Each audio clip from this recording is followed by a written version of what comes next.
તો દેશના સૌથી પ્રદૂષિત વિસ્તારોની યાદીમાં આવેલા અંકલેશ્વરના હજારો ટન કચરાના ડુંગરને હટાવાશે અને ત્યાં બગીચો બનાવાશે।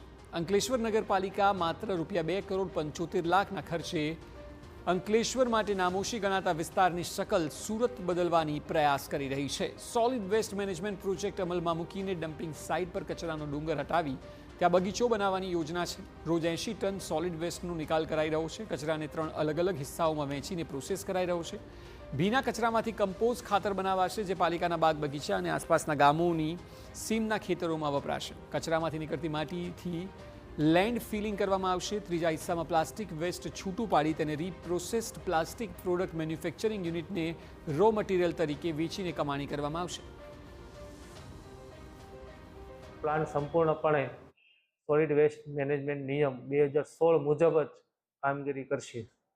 કેટલો ખર્ચો પર ટન આપણે પર ટન છે ₹1,025 આપવામાં આવેલ છે અને એનું પણ ટેન્ડર કરીને ભાવો મંગાવવામાં આવેલા હતા। તેમજ અમારી વડી કચેરીમાંથી પણ એમની મંજૂરી લેવામાં આવેલ હતી।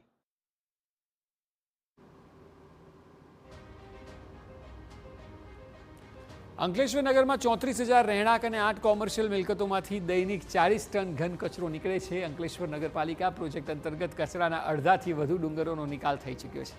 કચરાના ડુંગરમાંથી દરરોજ 50 ટન કચરો ઓછો થઈ રહ્યો છે, જેના સંપૂર્ણ નિકાલ બાદ આ વિસ્તારનો નજારો બદલાશે। અંકલેશ્વર શહેરમાંથી જે રોજે રોજ 40 ટન કચરો આવે છે એ જેવો આવશે તેવો 24 કલાકની અંદર સંપૂર્ણ આ પ્લાન દરમિયાન ક્લિયર થઈ જશે। અને જે હાલ આપણે તમે બીજો પ્લાન જોયો છે એ લેગેસી વેસ્ટનો છે। અંદાજિત અમારી પાસે 27,000 ટન જેટલો ઘન કચરો સ્ટોરેજ હતો, એમાંથી 13,000 ટન કચરો લેગેસી પ્લાન્ટ દ્વારા એજન્સી દ્વારા નિકાલ કરવામાં આવ્યો છે।